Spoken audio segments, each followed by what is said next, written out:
Tena koutou te whanau o Aotearoa Unitarians. Tena koutou nā manahiri. No mai, haramai, ki tēnei hui topa a te atua. Tena koutou, tena tatou kato. And I can all hear you saying ki ora in response. Welcome to all from near and far to our virtual sanctuary on this, at least in New Zealand, All Hallows Eve. Tomorrow, Christians celebrate all the saints.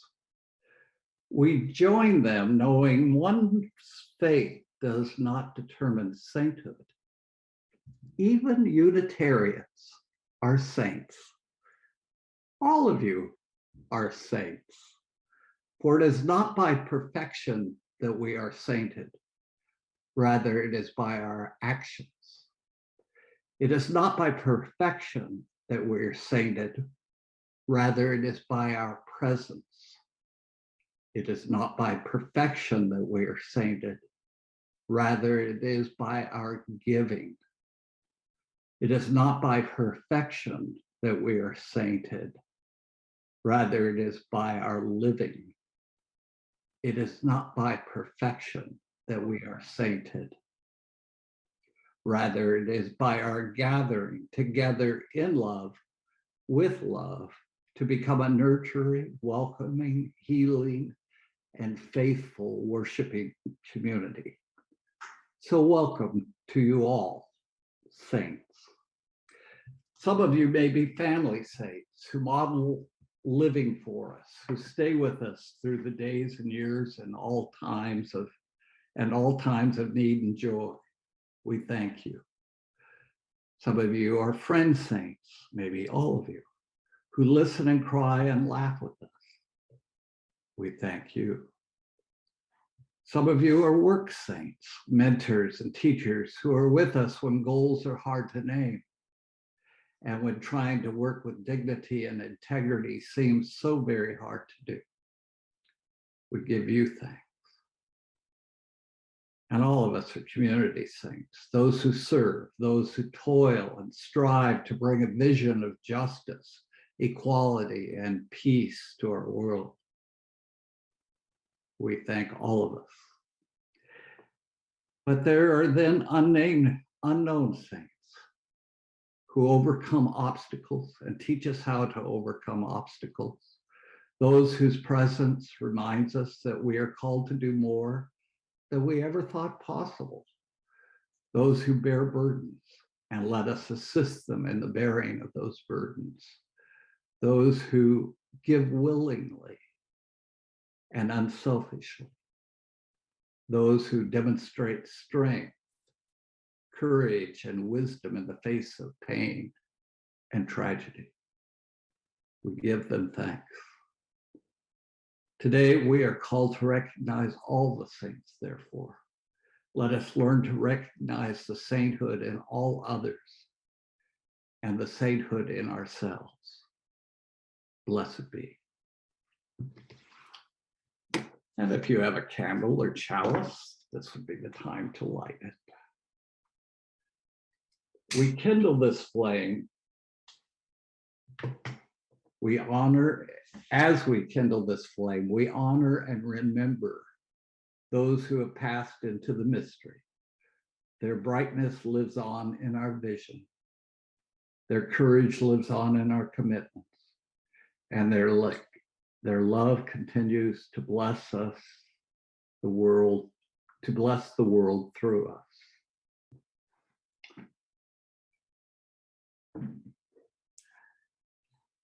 And now for our opening song.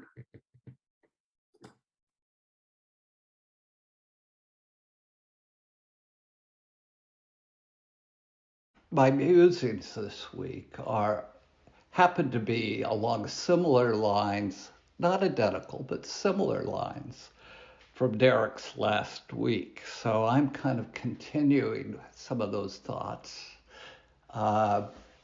and building more on what he had to say, but also taking a very different approach to it.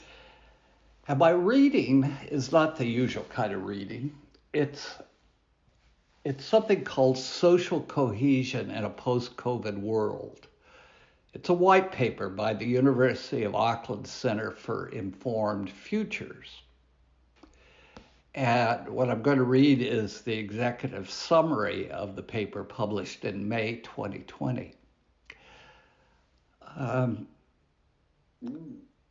And it paints a picture of the way things were on that date. A resilient society is one that not only addresses the challenges created by crises, but finds opportunities to transform positively in order to thrive in a changed environment. This requires cooperation for the benefit of society as a whole. New Zealand is generally regarded as a country with a high level of social cohesion, given our considerable diversity. But underlying vulnerabilities and issues remain that are yet to be fully addressed. As discussion turns to how New Zealand might reset as it moves forward from COVID-19, we argue that sustaining and enhancing social cohesion should be a collective priority. New Zealand's cohesiveness has been evident in the early responses to COVID-19, but we cannot afford to be complacent. It may be challenged in the coming months, as many decisions made by the government and by individuals and businesses could create tensions in the face of different views of the best path forward. Social cohesion is lost. Once social cohesion is lost, it becomes extremely difficult to restore, especially when there is both increased uncertainty and new forms of inequality. The challenges will rise as the country begins to transition out of the acute phase. Already tensions between economic and health interests have emerged. Some are in a hurry to return to a pre-COVID life. Others see the opportunity for a major reset. Concerns over the centralization of knowledge and authority have been expressed. Transparency around the evidence base for key decisions is critically important if they are to be accepted by the public. The emergent contestation of views about the long-term future for Aotearoa New Zealand needs to be cohesive, not divisive, if we're to find advantage in the recovery. The crisis has brought into stark relief the positions of those who were already experiencing social and economic difficulties. However, at the same time, there are many more people who are going to struggle as a result of the impact of COVID-19. Their futures and aspirations may have been shattered. With expanded vulnerability, many may become angry, frustrated, depressed, anxious, and suffer a loss of hope, which may persist for years. Under such conditions, social cohesion will be threatened. Maori have historically experienced disproportionate adverse effects of infectious disease and have expressed concern that they have been inadequately involved in decisions that affect them in the current crisis.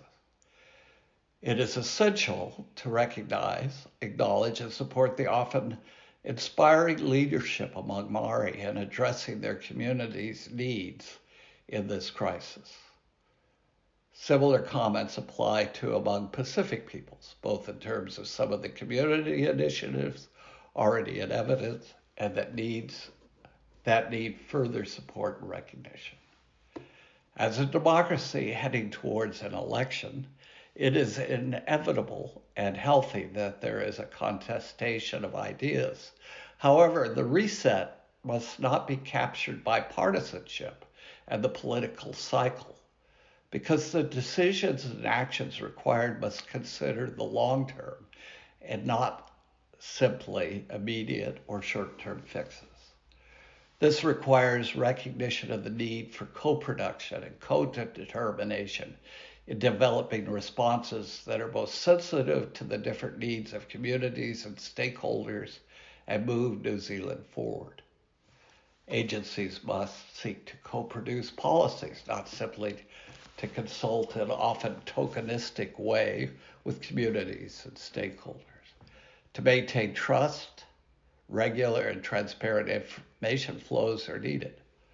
We also need to enhance our ability to evaluate programs rigorously and measure the impacts of policies on cohesion. If New Zealand can emerge as a cohesive, safe, and COVID-free country, this will not only enhance our global reputation, but will help project New Zealand's place in the world with flow-on effects for our economy and our citizens.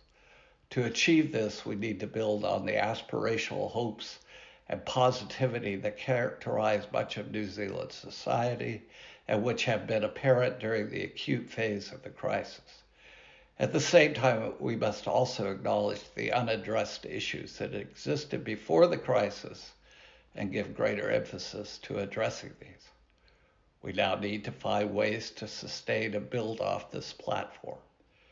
It would be lost opportunity if advantage was not taken for a human and society-centered reset. I know that was long, but it paints a picture of New Zealand a while ago. Before we get into my musings, let me offer another piece of music.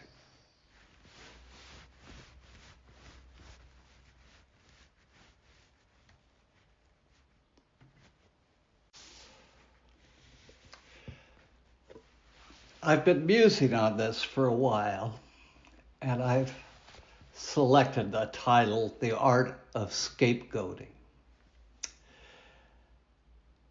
When I read the Center for Informed Future summary of social cohesion in a post-COVID world, I wondered how they could get it so wrong.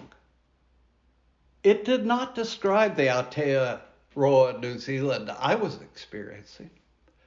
Then I noticed the date of the publication. A lot has happened in the 17 months since its publication.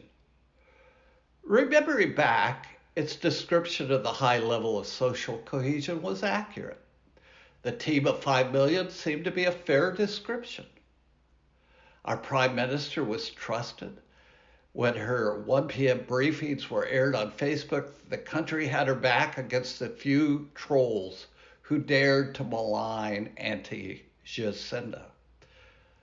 The comments were a flurry of hearts, smiley faces, and thumbs up. Her party was elected in numbers not seen since MMP was introduced. The vast majority followed the rules, and we were well on our way to eliminating COVID from the community. That extreme level of social cohesion no longer exists. What changed? First, the virus did. While we dodged the bullet much longer than many countries, the much more dangerous Delta variant finally broke through. What worked during the first wave was no longer fully fit for purpose. The second change was the availability of a vaccine. While it is the best tool currently available to fight Delta, it has also broken or at least seriously dented our social cohesion. During the first wave, we were all in the same boat. Our only defense was to look after each other by following the restrictions. Now there are two boats, one for vaccinated and one for those who aren't. The latter may be refusing the vaccine for valid health reasons, ideological reasons, fear of how they may react, and some because they belong to groups that have been marginalized by either xenophobia or systemic racism. They have little reason to trust anyone outside their whānau. It can hardly be a surprise that Maori have the lowest vaccination rates, considering their past and present treatment by those in power who have routinely left them at the bottom of the heap. What is true about the occupants of these two boats is they are convinced they are in the right boat. They see the other boat as a threat, at the very least, to their well-being, freedom, and financial security. We are in turbulent waters, and social cohesion is at risk. We only need to look at the US and Oz to know what that can look like. What exactly is social cohesion?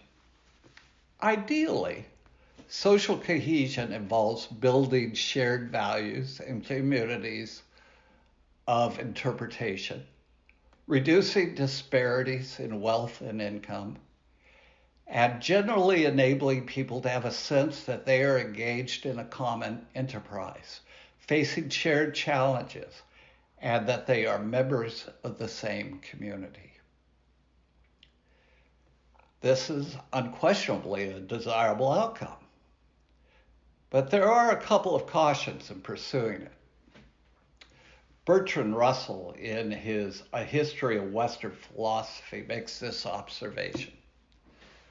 Social cohesion is a necessity, and humankind has never yet succeeded in enforcing cohesion by merely rational arguments. Every community is exposed to two opposite dangers: ossification through too much discipline and reverence for tradition on the one hand, and on the other hand, dissolution or subjection to foreign conquest through the growth of individualism and personal experience that makes cooperation impossible. The other caution is the means by which social cohesion is sought. There are many positive routes, and there is an evil one: scapegoating. We've all heard the term, but to what does it refer? In Jewish legend, a scapegoat bore the sins of the Jewish people. Two male goats were chosen for the ritual, one designated by lots for the Lord, and the other to placate the evil fallen angel Azazel. The ritual was carried out by the high priest. After the high priest symbolically transferred all the sins of the Jewish people to the scapegoat, the goat destined for Azazel was driven into the wilderness and cast over a precipice to its death. By extension, a scapegoat has come to mean any group or individual that innocently bears the blame of others. While this understanding is from the Torah, there is nowhere on earth where a scapegoat mechanism does not exist. One of the most influential observers of scapegoating is René Girard, a French polymath, historian, literary critic, and philosopher of social science. In his book, Scapegoating, he describes it as acts of violence committed directly by a mob of murderers, such as the persecution of the Jews during the Black Death, or witch hunts that are legal in form but stimulated by the extremes of public opinion. These persecutions take place in times of crisis, which weaken normal institutions and favor mob formation. Such spontaneous gatherings of people can exert a decisive influence on institutions that have been so weakened, and even replace them entirely. These phenomena are not always produced by identical circumstances. Sometimes the cause is external, such as epidemic, a severe drought, or a flood followed by famine.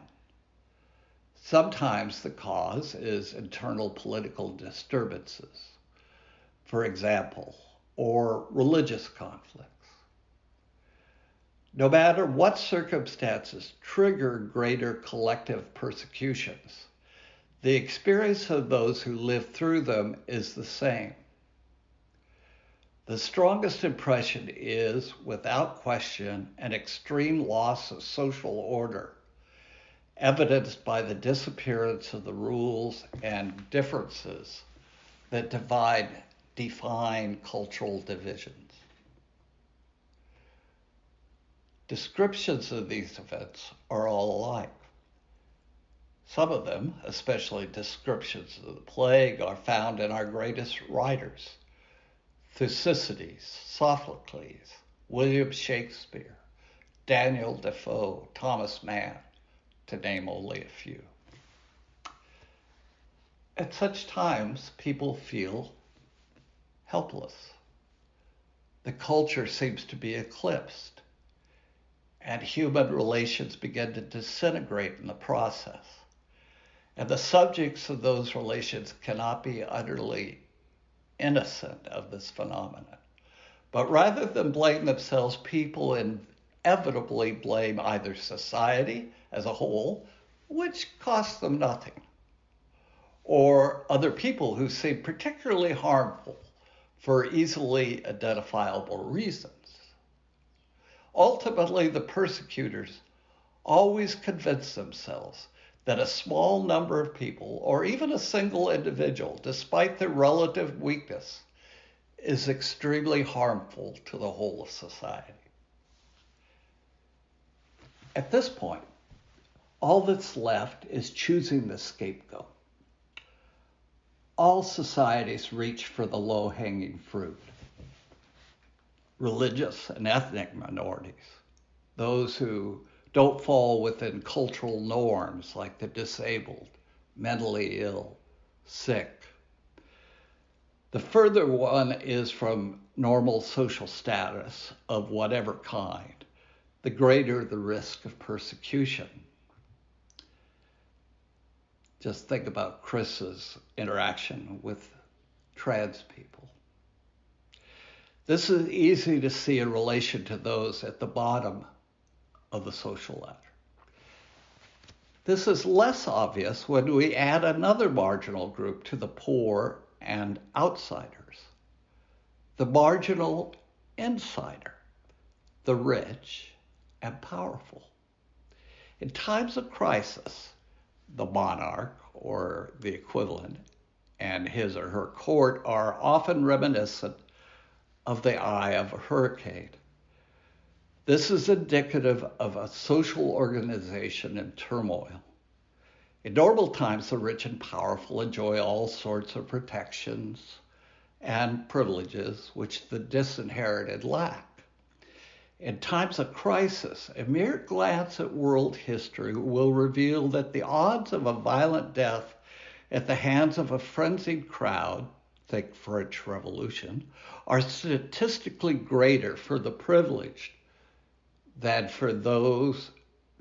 for any other category. Extreme characteristics ultimately attract collective destruction at some time or other. Extremes, not just of wealth or poverty, but also of success and failure, beauty and ugliness, vice and virtue, the ability to please and to displease. In these circumstances, social cohesion for the persecutors is achieved through violence in all its many forms, against the designated scapegoat decided by the collective. In the mind of the persecutor, once the scapegoat is destroyed or exiled, normality, whatever that is, will return. In truth, cohesion is destroyed as we come to understand at some level that we could be the next scapegoat. Trust is destroyed. In the New Zealand context, that means the Prime Minister can be the target of the unvaccinated vote, and Māori could be the target of the vaccinated vote. If we are to get through this crisis, we must not let ourselves fall into blaming and the delusion we aren't all connected. To scapegoat one is to scapegoat ourselves. To do so is a form of societal suicide, to seek a normal which has always been an illusion.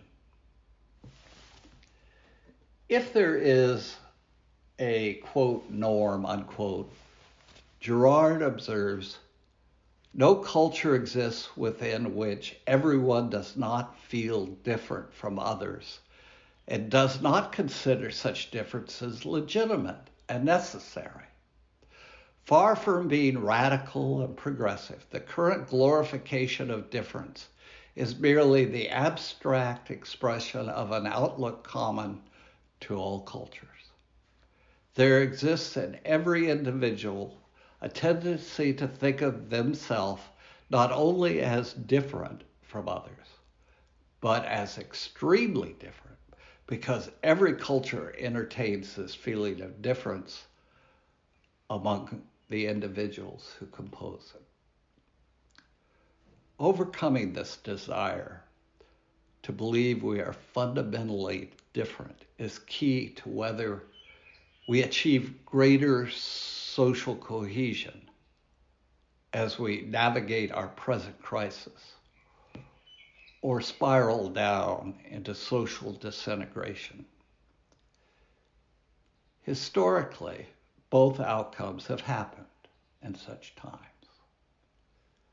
It is up to us to choose.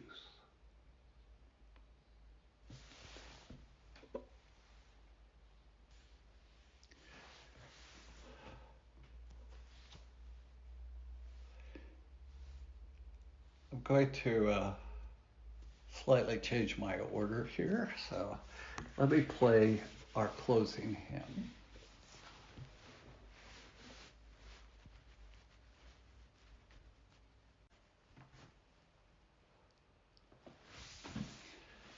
And now it is time to extinguish our chalice. We extinguish this flame, but not the light of truth, the warmth of community, or the fire of commitment. These we carry in our hearts until we are together again. And now it's time for notices. Raise your hand if you've got something to say.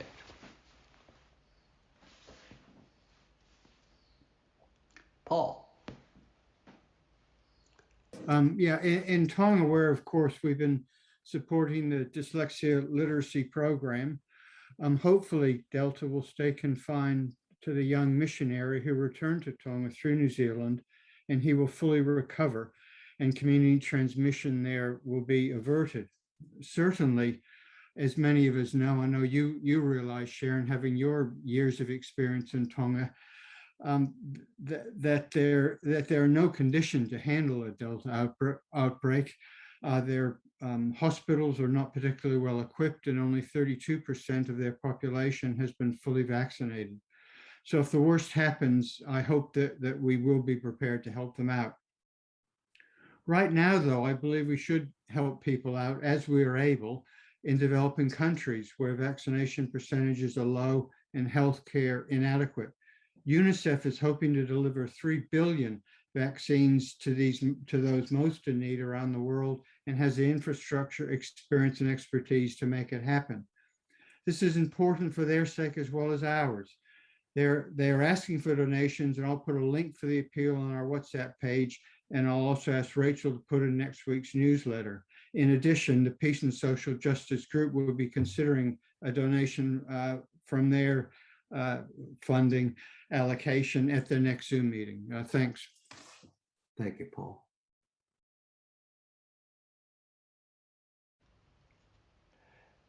Let me offer these closing words. No matter how weak or how frightened we may feel, we each have gifts that can make a difference in the world. In this coming week, may you do at least one thing to support the broken, to welcome the stranger, to celebrate what is worthy, to do the work of justice and love. Kia kaha, be connected. Each day, act, so you may be a little more whole. Whole. Sorry. Okay, it's time to go into your small groups and solve the problems of the world. And my conversation starters are two questions. Identify someone or subgroup you feel most different from.